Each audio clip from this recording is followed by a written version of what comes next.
my role as a leader eventually switched to how can I help them remove the fears of not being able to be perfect. It's totally different narratives. So you had the words of Stephen Covey, seek first to understand, then to be understood. And what I love is your moment of taking pause to recalibrate and say, how do I connect? What do I need to do? And those were really powerful questions. Do you feel, are you included? And no, but anyway, inclusion and being included. They're really different questions. And I just want to add a little bit. Within Microsoft, we have an exercise called New Manager Assimilation.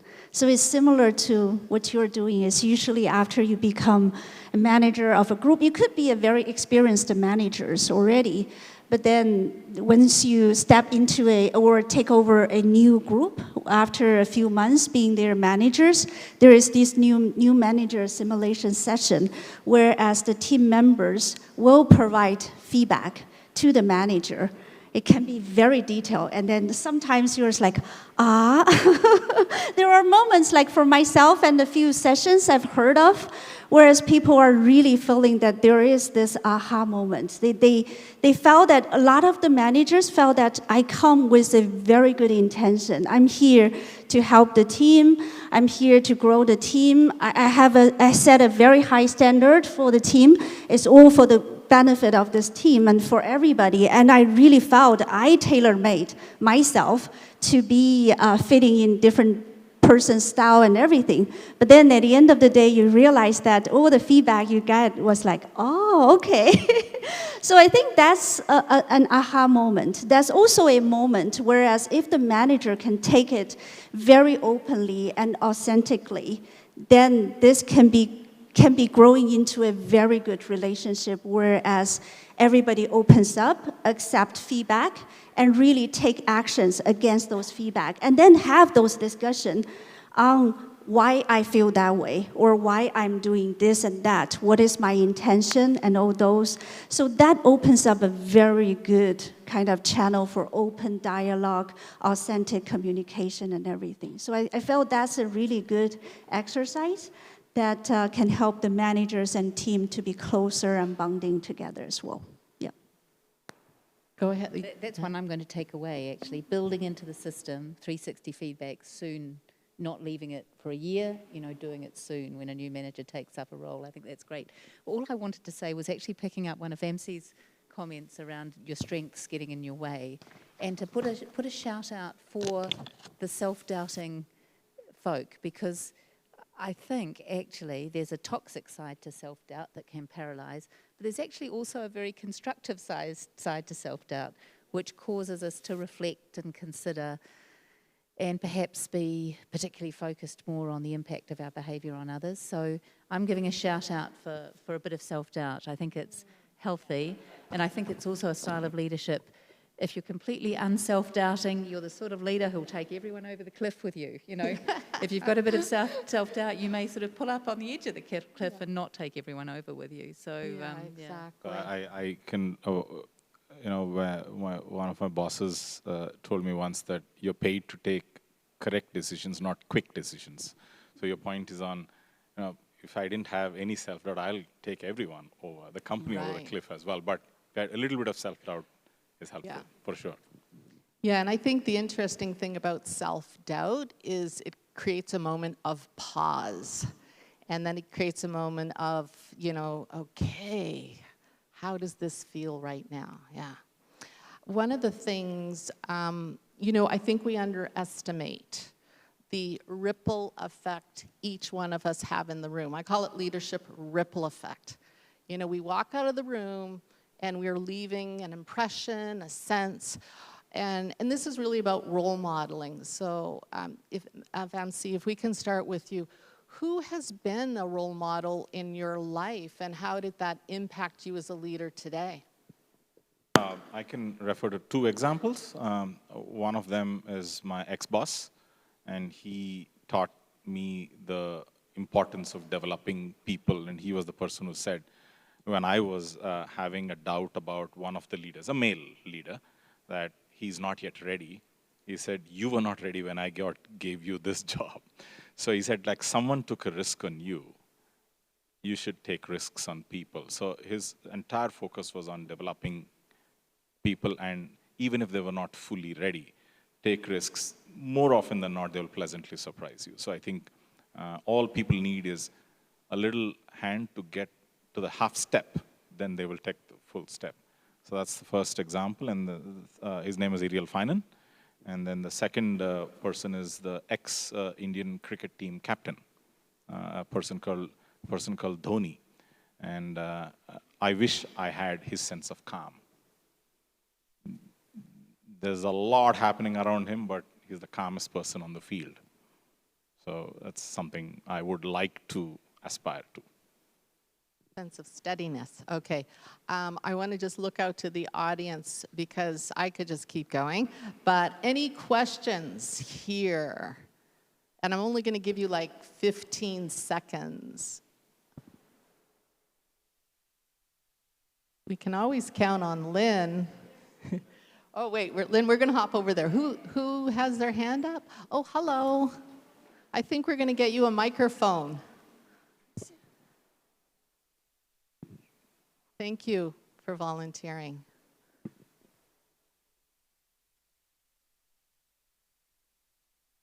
Hi, my name is Laura Bernhardt Wong. Ambassador, you had the courage to say, let's not all lean in, let's look at leaning out, is how I understand that message, because I think that you might be talking about a paradigm shift in the way we see work and the way we see society.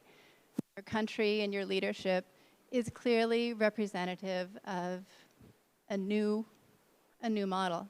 It's not patriarchal, it's not matriarchal, it's coming together. Does this resonate at all? Do you think that we're headed for change? Is your leadership indicative of something like this? 22 is better than 0.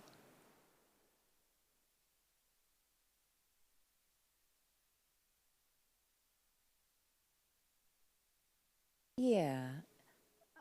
I think it's been a process over decades in a way, maybe pushed along by COVID and other recent factors. I do think there's more scope for diversity in leadership style. I do think too that each leader, whether male or female, finds their own path and their own style and their own rhythm to leadership. But there are some characteristics that seem to be pretty common to effective, sustainable leadership.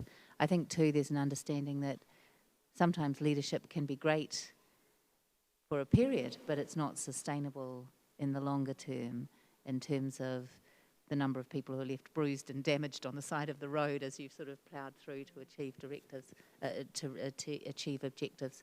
I'm not sure if that's really an answer to your question, but I think that's probably the best I have to offer. But thanks for asking it. Kia ora. When we were talking also about role modeling, I want to kind of go back to echo, you were talking about authenticity, right? So who has been, in your eyes, the most authentic leader that's influenced you? Oh, and Yeah. all your colleagues are probably in the room, right? So you're going to have to Right. look out and name every one of them. Yeah, so I will. Or in your career. Yeah, we'll probably talk about like two person. One is my first boss. When I first graduated from university, I worked for Coopers & Lybrand at that time. For those of you who are from finance, you know that's a long time ago, okay? But anyway, I joined this firm, Coopers & Lybrand, started my career in tax as a tax consultant. And my first partner, actually, she's in her middle age, and she was originally from Taiwan, immigrated to U.S., and then moved to China to start a firm, start the tax practice here in China for Coopers. And at that time, I think I really learned a lot from her. She's a lady who sets a very high standard for everybody, and she can just kind of, sometimes she talks really direct and straight. And being a young professional, just graduated, sometimes it's really hard to take that. It takes a few months for me to really kind of digest to that and adjust to that kind of style. But then, the more you work with her, the more you understand where does she comes from, then you realize that how authentic she is. She's actually all for your benefit. She's trying to train a new, fresh professional as to what is the working standard, what is the ethical standard, and what is the professional standard that we have to provide the best services to our customers. So all this, I think that the way how she has communicated all those in a very effective and clear way, although sometimes it's a little bit hard to swallow, but then you realize that how important that is, especially for me as a young professional just graduate from university. That first few years of experience is just so important for me. And then she has although she talks very direct and all those, but she has all the empathy for the team. She understands all the challenges we're facing, whether we're young, we're having a family with kids. She can be very considerate, but when it comes to work, she also can be very straight and direct. So I think that's really my role model when I first start. And the other authentic leader, a lot of my colleagues would agree, is our current CFO, worldwide CFO, Amy Hood. Amy is our CFO, and she talks very direct as well. And she is really an authentic leader. And in one of the interviews we have done with her, she's like, I just felt that I have to be the authentic myself so that I can communicate effectively, clearly, and can really get the message out there and can really have a more effective working relationship with everybody. So I think that authentication from her is really something that I don't see much in a lot of leaders as well. Yeah.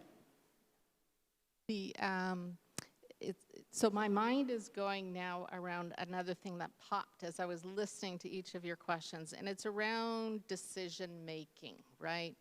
And you know, there's so many people early in their career, and they're faced with these decisions.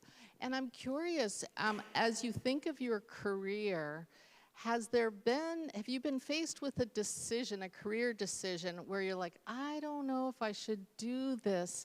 And then in hindsight, it was like, wow, I'm so glad. Yeah, does that question resonate with anyone? Because so often we're faced with choices, with making decisions that could, you know, direct us in terms of our career, our life, and so on, and it can feel quite daunting. So I just throw that out to anyone.